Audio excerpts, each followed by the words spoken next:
All right, this lesson is on percent composition. If you don't have color coding devices, you're going to want to have at least 2 different colors to color with, at least 2. So if you need to go grab those, pause and go ahead and go grab those. But I'm assuming that you've got those colors, so let's go ahead and get started. So percent composition is something that we've done before, and we actually did it in our separation of mixtures lab. It was part of the calculations that we did for our mixture. What percent composition tells us is it tells us about the components in a mixture or in a compound, and it tells us the percentage of each component within that item. So for example, when we did our separation of mixtures lab, we calculated the percent of iron within our mixture. We calculated the percent of sand in our mixture, and we also calculated the percent of salt within our mixture. So we're going to learn how to do that calculation in any scenario. So let's start with scenarios that are familiar to us. Let's say that there was this pizza right here on the right. This is a pizza. Let's say that you ate 2 out of the 8 slices of pizza. So I'm going to illustrate what I mean by that. So out of the 8 slices, you ate this one and you ate this one. There was 8 in the whole thing, which I'll show in red.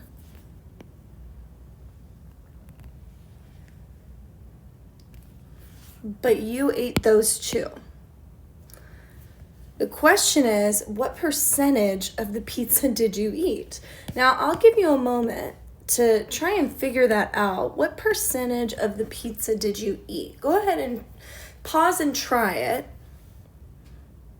All right, hopefully you've tried it. If you tried it, maybe compare your answer with mine. The percentage of pizza that you ate was 25%. And there's a lot of different ways that you could have developed this answer. The way that I developed it was by looking at my pizza and seeing that a quarter of the pizza had been eaten. And a quarter of the pizza is, I spelled eaten wrong really badly too. A quarter of the pizza is the same thing as 25% of the pizza. Now, if you calculated this differently, maybe you did 2 out of 8 and you figured out that that was 1 out of 4, and that became 25% in your mind. So those are all really great ways of thinking of this. So let's try a different scenario. Let's say that there are 36 total classmates. Let's change colors here. Let's say there are 36 classmates. Now, that's not going to be the case, but let's say that each one of these squares represents a classmate of yours in chemistry. So this image on the right here represents the entire class of 36. So each red box is a student. Just going to color code to make this a little bit more helpful.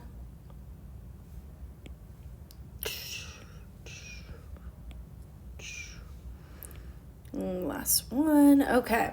So if we were to go around and count how many male students and how many female students there are, we could color in this graphic to illustrate our male to female ratio. So let's just say that, let's pick some good colors. Let's say green is males, and let's say blue is female. So let's say that there are, 24 females. And then let's say that there are, how many would that leave? 8 males? No, more than 8. Right? More than 8. No, 8, right? 6 plus 6 would be, Yes, 12? 12. I don't know why I struggle to do that math. So 12 of these squares are boys. 1, 2, 4, 5, 6, 7, 8, 9, 10, 11, 12. Okay. And then the other remaining squares are girls. 1, 2, 3, 4, 5, 6, 7, 8, 9, 10, 11, 12, 13, 14, 15, 16, 17, 18, 19, 20, 21, 22, 23, 24. So if I wanted to figure out what percentage of the class was female and what percentage of the class was male, it might be a little bit harder to do than maybe we did for the pie of pizza, because the pizza is kind of like a really great visual of what 100% is and maybe what 25% is and what 50% is. But this is not so much. Like, I can tell that more than half of the class is female, but what the exact percentage is something that I'm going to have to calculate. And if I wanted to actually calculate it, it would be a very similar calculation as to what I did for the pizza. With the pizza, what we did was we divided how much was eaten out of the entire pizza. And I guess I'm highlighting the wrong one. What we actually ate was 2 slices. So this is what was eaten, how much you ate. And then we divided it by the entire amount available, the total 8 slices. And that fraction became a percentage. When you type in 1 divided by 4 or 2 divided by 8 in your calculator, what you actually end up getting is a decimal, 0.25. And to turn that decimal into a percent, you multiply it by 100 and get 25%. So if we were to use the same process, dividing the component, in the pizza case it was how many slices you ate, and dividing that component by the total amount available, in the pizza case it was 8 slices, that could get us a decimal that we could then turn into a percent. So if I were to apply that tactic here and figure out my percent of female students, I could divide the number of female students, that component of female students, by the total number of students. And what I would get is, gosh, I think I can do this math in my head. No, I don't want to do it in my head. I'm too tired right now. So 24 divided by 36 would get me, oh my gosh, that's a lot of repeating sixes. Let's just round it to 0.67. And go back here to blue. So 0.67, if I turn that into a percent by multiplying by 100, will become 67% female. If I were to do the same thing for my males, the same process I should say, divide the part of my class that's male by the whole number of students, what would I get then? 12 divided by 36, 33, I would get 0.0333, so I'll just make it 33. And when I turn that into a percent by multiplying by 100, I end up getting 33% male. So the idea that we're seeing is like a theme here is that if we're trying to find the percent of a certain component, we just need to divide that part by the whole amount available. And that ends up getting a decimal that can turn into a percentage. So let's do one last example, a different scenario. So let's say you take a quiz that has 10 problems and you miss 3 of those problems. Let's use the color purple. What is your grade? You might be thinking, okay, if I miss 3, that means I got 7 out of 10 correct. Let's try again. That means I got 7. Oh my gosh, my iPad's wigging up, man. That means I got 7 out of 10 correct, which would translate to a 70%. Oh my gosh, my iPad is really not working right now. Let's try one. Oh my gosh. Okay. Try one more time. That would be a 70%. So if you take that test that has 36 problems and you miss 8, what would your grade be? Well, if I miss 8, that means, what's 36 minus 8? 28? Yeah, 28. That means I got 28 correct out of 36. And that is not math that I can do in my head. Like, knowing 7 out of 10 seems kind of intuitive, right? But 28 out of 36 would be kind of hard. So if I do 28 and I divide it by 36, I end up getting this decimal. But if I multiply that by 100, I end up getting a percent, 77.7 repeating percent. So I would get, if I rounded, 78% on this test. So both times that I figured out my percentage, I kind of did the same thing. I divided the number of questions, or the amount of questions that I answered correctly, by the total number of questions.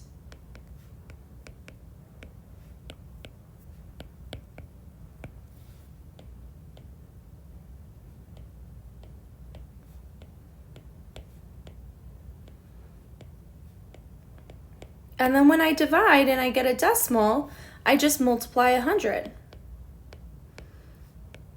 And whatever number I get after multiplying by 100, that is my percentage that I got correct.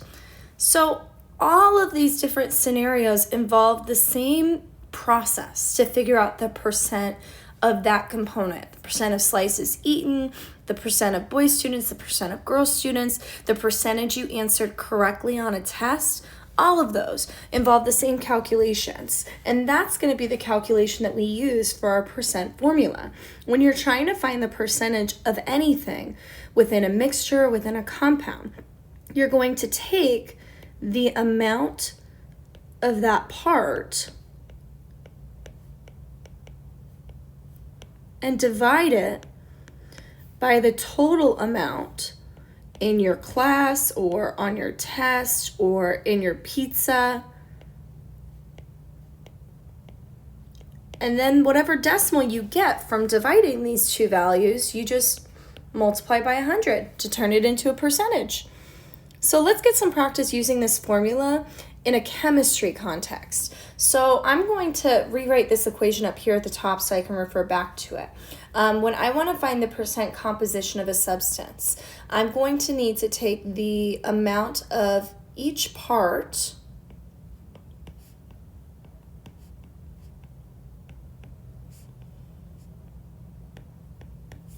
and divide it by the total amount, and whatever answer I get, multiply that by 100. So let's say we were trying to find the percent composition of tetraphosphorus pentoxide. Now, we haven't learned how to write formulas from names of compounds, so that won't be something that I ask you to do in the future. But tetraphosphorus pentoxide is 4 phosphoruses and 5 oxygens bonded together in a compound. So I'm going to color code this. So I'll use blue for phosphorus, and let's use pink for oxygen. Blue for phosphorus and pink for oxygen. So I need to find the percent composition of phosphorus in this compound and the percent composition of oxygen in this compound. So before I can get started, I need to know a couple of things first. I need to know first the amount of phosphorus in the compound. I need to know the amount of oxygen in the compound, and then I need to know the total amount of the compound. Now, I'm using the word amount here a bit ambiguously because amount could mean a lot of different things. By amount, am I referring to the number of atoms in the formula, or am I referring to the mass of each atom? And the answer is mass. So when chemists start finding the percent composition of a mixture or the percent composition of a compound, what they're doing is they're comparing the mass of each component to the mass of the total amount. So instead of writing amount, a better word might be mass. I need to figure out what's the mass of phosphorus, and the mass of oxygen, and the total mass of this compound. So the total amount, the total mass of this compound is really referring to the molar mass of the compound. If I were to have a mole, what would the mass be? It's also kind of like the formula weight as well. So my amount of phosphorus in this compound is going to be 4 times the atomic weight of phosphorus. So let's look on the periodic table and find out the atomic weight of phosphorus, what it is. So if I look up phosphorus, I see 30.974. Okay. Oops. 974. Whatever I get from that is going to be my amount of phosphorus. My amount of oxygen is going to be 5 times the atomic weight of oxygen, which I know by heart. It's 15.999. And then the total amount, or the molar mass of my compound, is going to be the sum of these two numbers. So let's figure out what's 4 times 30.974. This whole time I could have been doing this. What? Let's exit out of that. 4 times 30.974 equals, okay, so 100. I need to move this because I need to write with my hand over there. Wait. Move over here. Wait. Move over here. Wait. Stop it. Oh, I guess maybe not. Oh, shoot. I missed it. Okay, that wasn't very helpful. Oh, nuggets. 123.896. Okay, maybe I can write like that. Okay, so then 5 times 15.999 gets me 79.995. So this is the mass of phosphorus in my compound, and then the mass, of oxygen in my compound. So to figure out the total mass of my compound, I'm just going to add those two values together to get a total mass of 203.891. So if I wanted to find my percent of phosphorus, I'm just going to take the part that's phosphorus, divide it by the total amount, and then whatever decimal I get, multiply that by 100. So let's plug this in the calculator, 123.896 divided by 203.891 gets me 0.6 blah, blah, blah. Let's multiply that by 100. So I end up getting, 60.7. If I were to round that, though, let's just round that to 61% phosphorus. So that's, come on now. This is my percentage of phosphorus in the compound. So now let's find the percent of oxygen. Okay, so I'm going to do the same thing. So the part that's oxygen divided by the total mass, and whatever number I get, I'm going to multiply it by 100 to turn it into a percent. So 79.995 divided by 203.891 times 100 gets me, let's round that to 39%. Perfect. Let's go away. There we go. So my percent of oxygen is 39%. So if I were to color in this pie chart, like if this entire pie represented my compound, which part would be oxygen and which part would be my phosphorus? Well, 39% would be the smaller piece, and the 61% would be the larger piece. So this piece of my pie represents the oxygen in my compound. And then, why did it do that? Oh, I have to change this from convert to shape and draw straight lines. Yeah, gotta change that.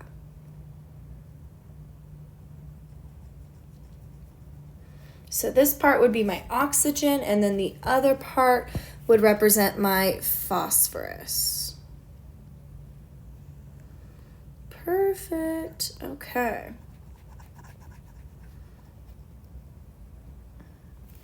So a good rule of thumb is to check your answer by making sure that all of your percentages add to 100. If they don't add to 100%, that means one of two things.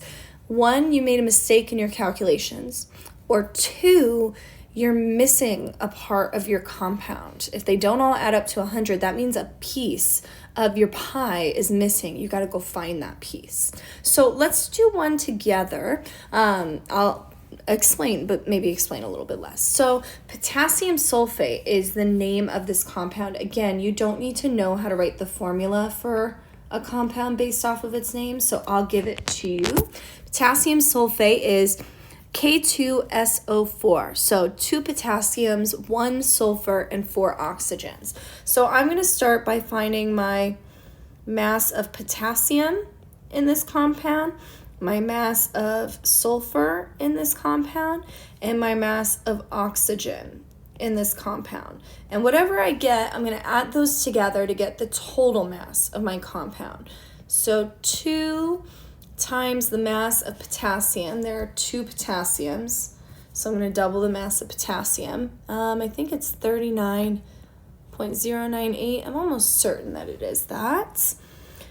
And then sulfur, there's only 1 sulfur, so that's easy. Just use the mass of sulfur, 32.06. And then there are 4 oxygens, so 4, I guess I should use this symbol, times 15.999. So let's see what I get. 4 times 15.999 gets me 63.996. And then 2 times 39.098 gets me 78.196. So to get my total mass, I just need to add these 3 together. So add 32.06 and add 63.996. Right? Yep. And that gets me 174. Oops.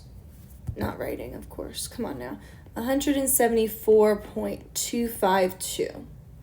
Okay, so this is my total mass. So if I want to find my percent of potassium, I'm going to take the 78, that's potassium, divided by the total amount,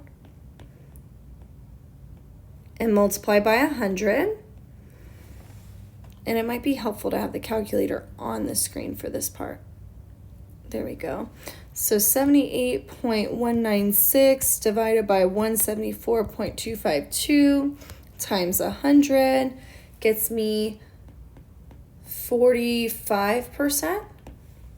So then let's do my percent of sulfur. So 32.06 divided by the total mass gets me what? 174.252 times 100 gets me 18%. And then last but not least, my percent of oxygen. I'm going to take the part that's oxygen and divide by the total mass. And then whatever I get, I'm going to multiply that by 100. So let's see, 63.996 divided by 174.252 times 100 gets me 37%. Awesome. Okay. So that means that if I were figuring out which pieces of pie belong to which, my smallest piece is going to be my 18%, which means this should be sulfur. Let's just make sulfur blue. And then my next largest piece is going to be 37%. So that's going to be my oxygen. So let's make oxygen pink.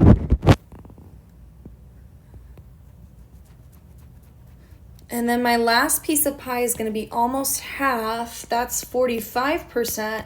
So that will be my, oops, I forgot to put that. So that will be my potassium. So let's do green for potassium. So this piece of pie is potassium. Okay, so the last one is a try, but I'm going to give you the formula for it before you try it, obviously. You're finding the percent composition of iron 3 oxide. So iron 3 oxide is Fe2O3.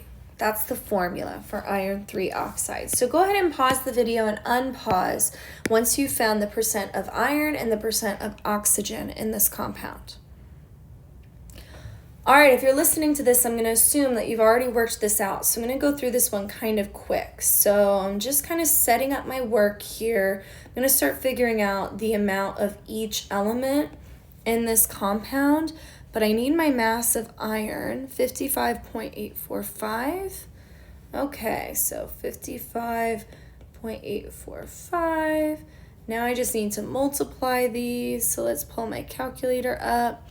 So 2 times 55.845 gets me 111.69, and this is for iron. And then 3 times 15.999 gets me 47.997 oxygen. Okay, so then my total mass of the whole compound would be the sum of these two. So 159.687 is my total mass. So I'm going to figure out my percent of iron by dividing the amount that's iron by the amount of the entire compound and multiplying by 100. So when I do that, 0.69 divided by 159.687 times 100, I get 70%. And then when I do oxygen, 47.997 divided by 159.687, what do I get? 47.997 divided by 159.687. I get times 100, 30%. And just by looking at that, I can see that those add up to 100, so that totally works. So 30% is oxygen, 70% is iron. So let's just do oxygen in green. And let's do iron in pink.